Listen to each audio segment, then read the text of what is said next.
Northeast monsoon magpapatuloy pa rin sa mahilagang bahagi ng Luzon. Ang shear line bagamat lumipis ay patuloy pa rin ang daloy ng ating matinding Northeast monsoon na magpapalamig pa rin sa buong bahagi ng Luzon, kabilang na ang Metro Manila ilang bahagi ng Calabarzon. Pero ang eastern portions ng Mindanao at pati ng bandang Visayas, asahan ang mga kalat-kalata pag-ulan na may ilang pagkulog at pagkidlat. And the rest, asahan ang magiging katamtaman at fair weather ang ating maghapon.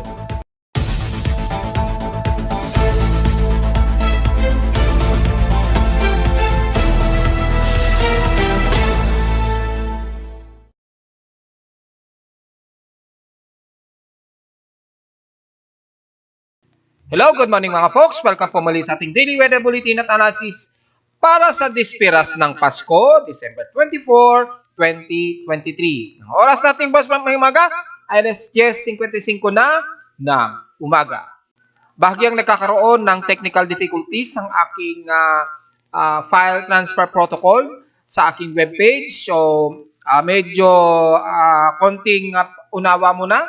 Kung makikita ninyong medyo delay ngayon ang uploading ng aking mga real-time data mula sa aking computer server dahil nagkakaroon ng medyo difficulties sa FTP sa aking web hosting site na inoobserbahan ko pa kung anong naging dahilan nito. Pero maya-maya nagkakaroon naman siya ng successful succession ng pag-upload. So konting pasensya muna kung medyo delay ngayon. Maaring mare-resolve din to maya-maya siguro. Obserbahan na lang natin maghapon dahil hindi ko rin alam yung nagiging source ng problem. Dahil diniagnose ko, normal naman ang mga FTP servers. Yung FTP protocol lamang ang nagkakaroon ng problema sa ngayon. Well, dito sa ating lagay ng panahon, halos kapareho kahapon, magiging katamtaman ng buong maghapon natin. Pero expected na gloomy, overcast, at cold breezy ang ating magiging panahon. At naramdaman namin ninyo na malamig na ang simoy ng hangin natin magi sa may Metro Manila. At yung mga pag-ulan lamang, typically, mga light rain showers ang mas madalas. Diyan lang sa bahagi ng ilang portions ng Southern Luzon at ilang bahagi ng Mindanao nakakaroon lamang ng mga nakakaranas ng mga isolated rain showers. Sa ating current conditions, bukod sa overcast, medyo hazy din tayo At makikita nyo naka-night time pa rin ang nakalagay dito. Pero dapat umaga na yan. Hindi nga po, nagkakaroon nga po ng medyo problema sa ating uploading system. So, antay-antay na lamang mga folks. Pero dapat umaga na yan. Kakaroon lang ng delaying sa ating FTP protocol. At sa ating last temperature na natala, kaninang 4:52 AM, nakapagtala kami ng 25.4 degrees Celsius na lowest temperature at sa highest temperature ay nasa 30 degrees Celsius lamang kahapon ng tanghaling tapat o 12:21 PM. Nakapagtala kami ng 30 degrees na sarado na highest temperature na po yan. Ibig sabihin lamang na tiling mababa ang ating heat index na nasa 35.3 degrees Celsius lamang.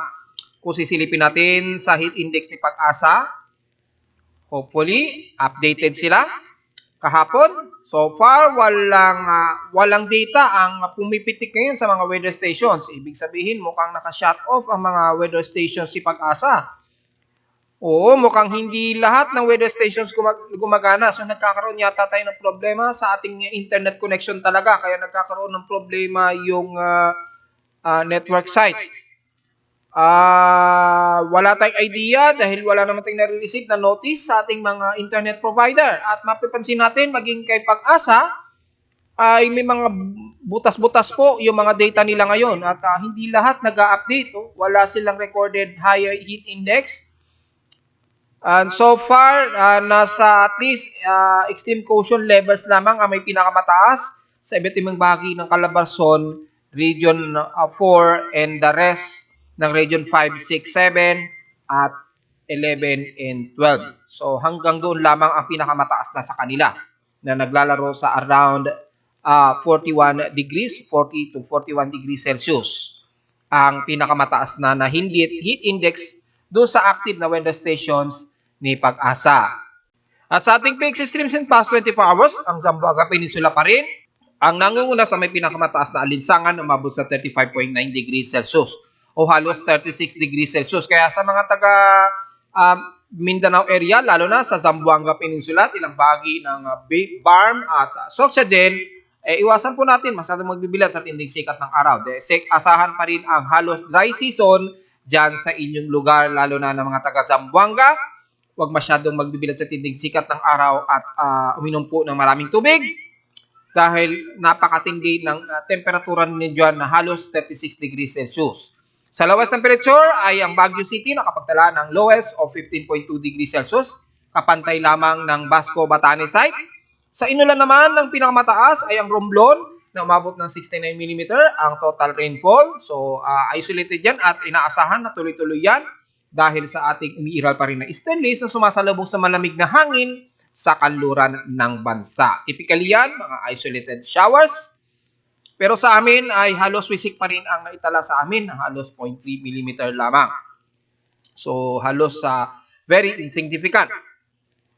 Sa ating outside humidity ay nasa 71% po ang ating outside humidity. So medyo katamtaman nito dahil medyo nagda-dry air po tayo na cold breeze at sa ating atmospheric pressure ay nasa 1016 hectopascals po. Napakataas po nito. So napaka-dry po at kasabay ng ating malamig na hangin, epekto ng ating strong northeast monsoon effect. Sa ating high tide and low tide status ay inaasahan natin by 8 hours pa magkakaroon ng expected high tide o mamayang gabi 7:46 PM. So ibig sabihin lamang nito ay asahan ang mababa ang ating water level dito sa pampang ng Manila Bay. So medyo layo-layo po muna sa mangingisda sa atin dyan sa pampang ng Manila Bay. Sa ating almanak, sumikat ng haring araw kaninang 6:17 AM at inaasang lulubog mamayang 5:33 PM. So, expected natin na sobrang traffic ngayon dyan at nagkakaroon na ng problema sa ating mga paliparan ngayon. Well, kung silipin natin yung status ng paliparan dahil nagkakaroon na ng problema at hindi tayo nagkamali sa ating analysis since noong November na pagdating talaga ng December magkakaroon ng problema sa ating yung ating paliparan. Kung sisilipin natin, ay makikita nating sobrang dami na po ang mga nakapila at sunod-sunod po ang ating mga flight schedule ngayong araw. So, expected na natin sa mga Pinoy na magdo-domestic flight, expected na rin natin na magkakaroon ng mga delaying flights niyan. Lalo na dyan kay AirAsia at Cebu Pacific. So, watch out mga folks. Magkakaroon kayo na ina-expected na problema ngayon dyan.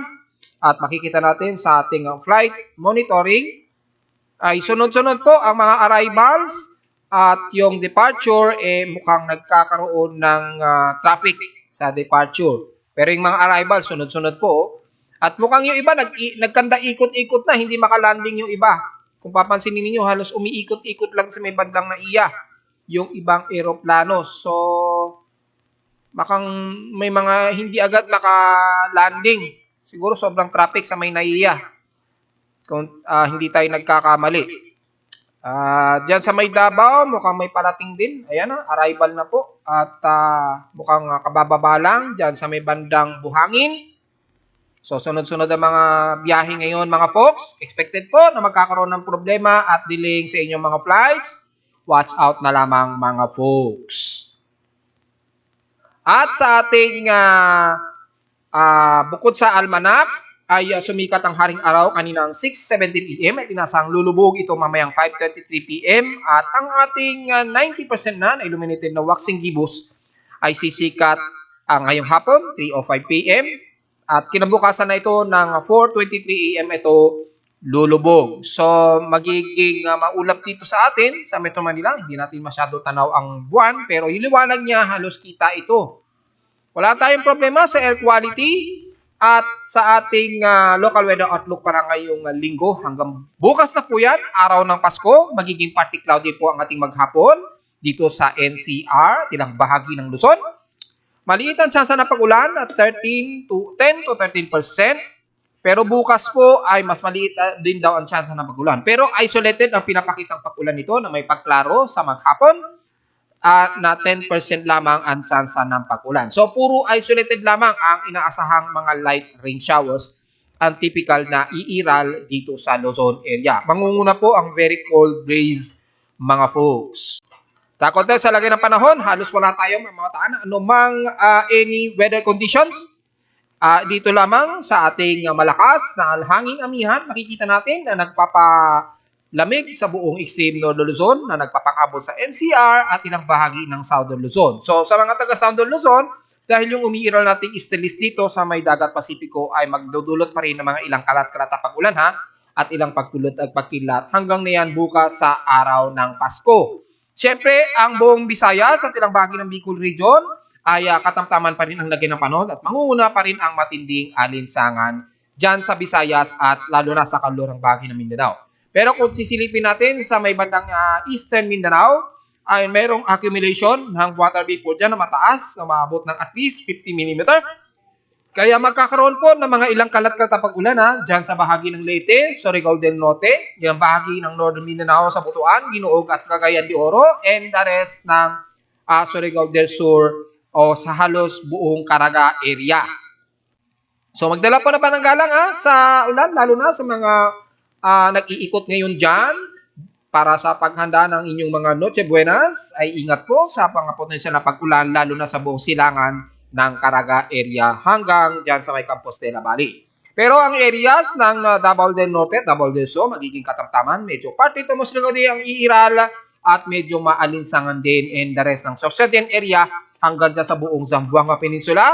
Expected pa rin ang halos maala summer ang temperatura ninyo dyan. So huwag po masyadong magbibilad sa tinding sikat ng araw, maghapon mga po. So mula dyan sa General Santos na po yun hanggang Cotabato, Kidapawan City, and the rest ng Zamboanga Peninsula, expected ay nasa around 35 degrees Celsius o higit pa ang inaasahang temperatura ninyo dyan mga folks. Di na natin masyado isa-isahin dahil halos buong bansa natin ay halos katamtaman lamang ang magiging lagay ng panahon na may mga ilang maulap-ulap at mga ilang isolated rain showers maging dyan sa bahagi ng Luzon area at Southern Luzon. So damay na rin na ng bahagi ng Bicol Region, lalo na sa may bandang Camarines Norte area. And sa huli, ang buong kanluran pa rin ng Northern Luzon, magiging mas maliwalas at fair weather at mahalinsangan din ang panahon dyan. Despite na malamig, dahil nga po sa ating Northeast Monsoon, mataas pa rin ang effectiveness ng drought index natin dyan hanggang sa Mindoro at Palawan. So, wag masyado na lamang bilad sa tinding sikat ng araw. Although katamtaman ang temperatura, iwas na lamang sa sobrang init ng sikat ng araw. At dyan naman sa bahagi ng Southern Luzon, mula dyan sa may bandang Romblon hanggang Masbate, expected ang mga isolated rain showers. Lalo na tinote nitong hapon o dapit gabi dahil pa rin sa umiral natin na istilis na sasalubong sa malamig na hangin o temperatura sa kanluran ng bansa.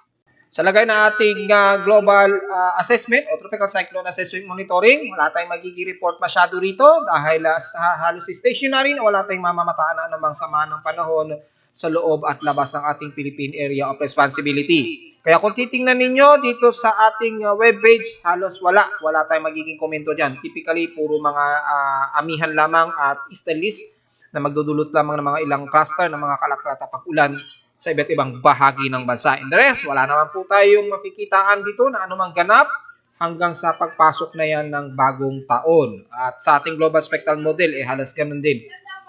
So, wala tayong masyadong magiging report at napakataas po ng ating isobars. Dikit-dikit yan sa buong bahagi ng Luzon. So, expected pa rin ang tuloy-tuloy na ating hangi-amihan hanggang na yan sa unang linggo ng bagong taon. So, maging na ating West Pacific Basin, wala.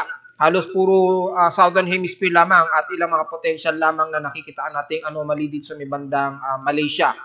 Pero sa atin, sa Pilipinas, very negative po mga folks. So, typically talaga yung ine-expect natin na posibleng may mamumuo, unang linggo na talaga ng January according kay Global Tropics Hazard ng NOAA. At narito naman natin 3-day 20-day weather forecast para sa Vísperas ng Pasko, December 24, 2023.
At hanggang dito na lang po ating Daily Weather Bulletin at Analysis para sa Dispiras ng Pasko, December 24, 2023. Huwag pong kalilimutan na mag-like, share, subscribe po sa ating YouTube channel at visit lamang anytime sa ating website na www.pimoweather.com para sa mga ibang detalye na hindi natin na-report ngayong umaga.